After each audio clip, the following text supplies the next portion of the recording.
ডিসেম্বরের মধ্যে সব অর্থ বরাদ্দ মানে যে অর্থ দেওয়ার কথা, টাকা দেওয়ার কথা, সেই টাকা দেওয়ার প্রক্রিয়া শুরু হয়ে যাবে ডিসেম্বরের মধ্যেই। আমার সঙ্গে পঞ্চায়েত দপ্তর এই নির্দেশ দিয়েছে যে গ্রাম সভা, ব্লক কমিটি, জেলা কমিটি সবার সঙ্গে সমন্বয় রেখে মোটামুটি 23শে ডিসেম্বরের মধ্যে প্রক্রিয়া শুরু হবে। কিভাবে কাজ করা হবে, কিভাবে এই টাকা দেওয়ার প্রক্রিয়া হবে, সোমরাজ হচ্ছে সরাসরি আমার সঙ্গে একটু জানতে চাইবো। সোমরাজ,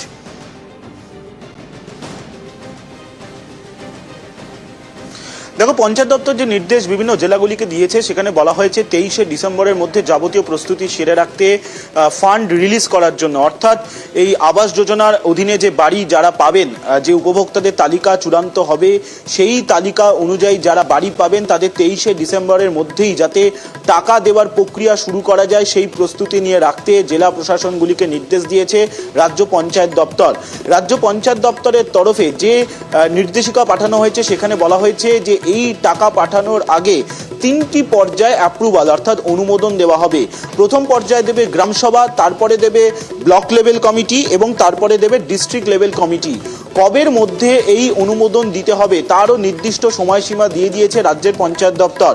সেখানে বলা হচ্ছে যে গ্রামসভার তরফে এই আবাসের তালিকার মধ্যে কারা রয়েছেন বা কারা চূড়ান্ত অনুমোদন পাবেন তার যে অনুমতি, সেই অনুমতি গ্রামসভা দেবে হচ্ছে 11ই ডিসেম্বরের মধ্যে, ব্লক লেভেল কমিটি দেবে 13ই ডিসেম্বরের মধ্যে এবং ডিস্ট্রিক্ট লেভেল কমিটি দেবে 16ই ডিসেম্বরের মধ্যে। তার আগে যেটা গুরুত্বপূর্ণ হবে, অর্থাৎ তুমি জানো যে এর আগেই রাজ্যের পঞ্চায়েত দপ্তরের তরফে বা নবান্নের তরফে জানিয়ে দেওয়া হয়েছিল গোটা প্রক্রিয়াটাই স্বচ্ছতা রাখার জন্য কারা কারা বাড়ি পাবেন তাদের তালিকা দিয়ে দেওয়া হবে। সেই মোতাবেক বিডিও অফিস, এসডিও অফিস বা জেলা শাসকের অফিস বা জেলা প্রশাসনের যে ওয়েবসাইট সেখানে এই তালিকা রেখে দিতে হবে। যে নির্দেশ দেওয়া হয়েছে 29শে নভেম্বর থেকে 6ই ডিসেম্বর পর্যন্ত, এবং সেই সময়ের মধ্যে যদি কোনো অভিযোগ থাকে তালিকা থেকে সেটাও নিষ্পত্তি করতে হবে।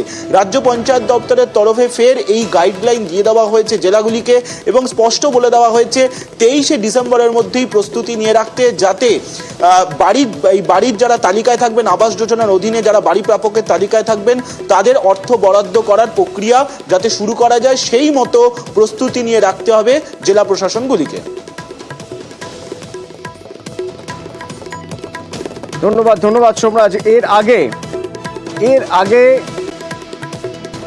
24শে সেপ্টেম্বর এ প্রসঙ্গে কি বলেছিলেন মুখ্যমন্ত্রী মমতা বন্দ্যোপাধ্যায়, একবার শোনাবো। 3 বছর কেন্দ্রীয় সরকার আমাদের গ্রামীণ আবাসের কোনো টাকা দেয়নি। তাছাড়াও 1,70,000 কোটি টাকা আমরা পাই। এখনো 50 লক্ষ মাটির বাড়ি বাংলায় আছে। 50 লক্ষ আমরা করতে পেরেছি 13 বছরে, প্লাস আরো 1.5 লক্ষ বাড়ি যাদের বন্যায় ভেঙে গেছে, তাদেরটা আমি ইনক্লুড করব। যেখান থেকেই হোক না কেন টাকা জোগাড় করে আমরা এটা করব।